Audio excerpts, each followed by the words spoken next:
Bonjour tout le monde, dans cette vidéo-ci, on va continuer ce qu'on avait débuté dans la vidéo précédente. Donc si on se rappelle, dans la vidéo précédente sur le coefficient de détermination, on avait essentiellement passé en revue beaucoup de vocabulaire. Donc on avait défini la somme des carrés totaux de notre fonction, on avait déterminé la somme des carrés expliqués et la somme du carré des résidus. Donc ce qu'on voulait faire aujourd'hui, c'était d'utiliser ces variables-là, ces données-là, pour en fait estimer le coefficient de détermination R carré. Donc, j'ai tracé ici déjà deux graphiques. Deux graphiques qui nous donnent la relation entre une variable x et une variable y. Donc, dans les deux cas, on observe qu'une augmentation de x entraîne une augmentation d'y. Par ailleurs, c'est clairement vrai que le graphique du bas me présente une relation qui est plus complète que le graphique du haut. C'est-à-dire que j'ai plus confiance, en fait, que ma variable x est importante pour définir y dans mon graphique du bas parce que ma relation semble plus robuste. Elle semble plus robuste parce que mes points observés sont plus près, en fait, des points que j'estime, c'est-à-dire que la somme des carrés de mes résidus s'approche de zéro.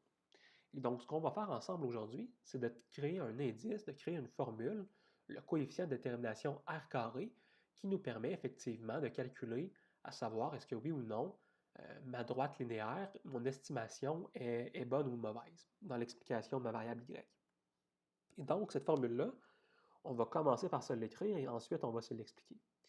Donc le R carré va être égal à 1 moins la somme du carré des résidus divisé par la somme des carrés totaux. Donc déjà, on a plusieurs matériels à voir ici. On a en fait deux termes qui sont importants, c'est-à-dire la somme des carrés totaux et la somme des carrés des résidus. Donc la somme des carrés totaux, on s'était dit dans notre vidéo précédente que c'était une forme de baromètre. C'est ici une limite supérieure.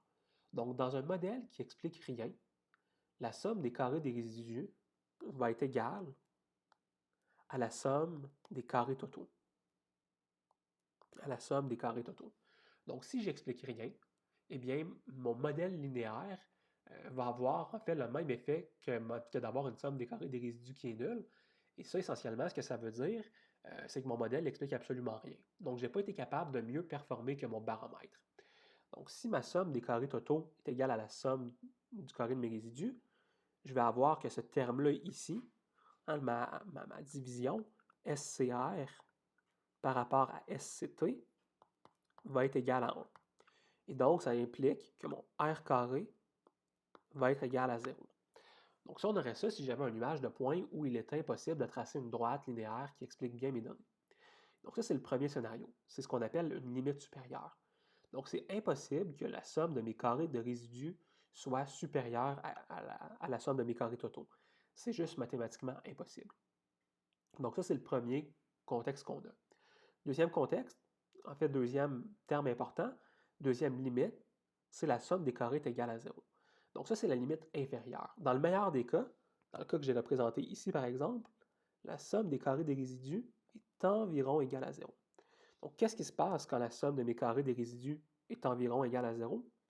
Eh bien, vous allez avoir que R carré va être égal à 1.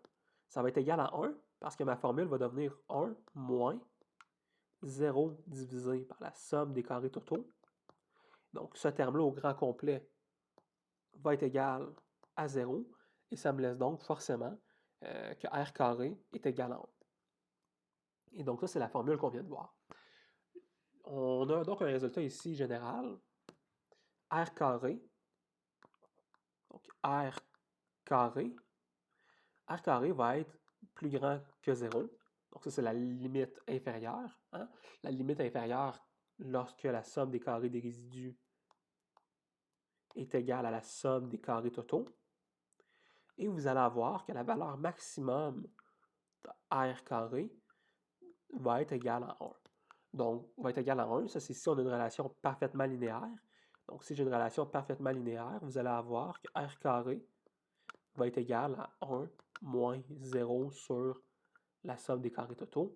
Et donc, ça nous égale à 1. Une relation explicative parfaite va avoir un R carré très élevé, alors qu'une relation explicative ordinaire ou faible va avoir un R carré relativement faible.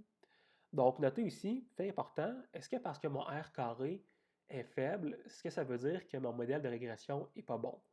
La réponse, c'est non. Ça veut juste dire que ta variable x explique plus ou moins bien la variable y. Ça ne veut pas dire que l'effet n'est pas certain. Je pourrais avoir une variable x qui est parfaitement corrélée avec y, mais l'effet de x sur y est juste tellement faible qu'au final, il y a plein d'autres facteurs. Il y a plein d'autres facteurs qui viennent influencer y, de sorte que la variable que j'ai isolée, même si elle est statistiquement hyper significative, ne va pas vous permettre d'avoir un bon R carré. Donc, le R carré, c'est juste une estimation de est-ce que j'explique bien mes données Y. Mais ce n'est pas parce que j'explique mal mes données Y que ma donnée X n'est pas nécessairement mal corrélée ou n'est pas nécessairement bonne. Donc, je résume ici ce que j'essaie de vous dire. Le R carré, oui, c'est une relation entre X et Y. Ça me dit est-ce que j'explique bien mes données Y, mais ce n'est pas parce que j'ai un R carré qui est très faible que ma donnée X n'est pas bonne pour l'explication de Y. Donc, je peux avoir une corrélation parfaite entre X et Y tout en ayant une très faible valeur de R carré.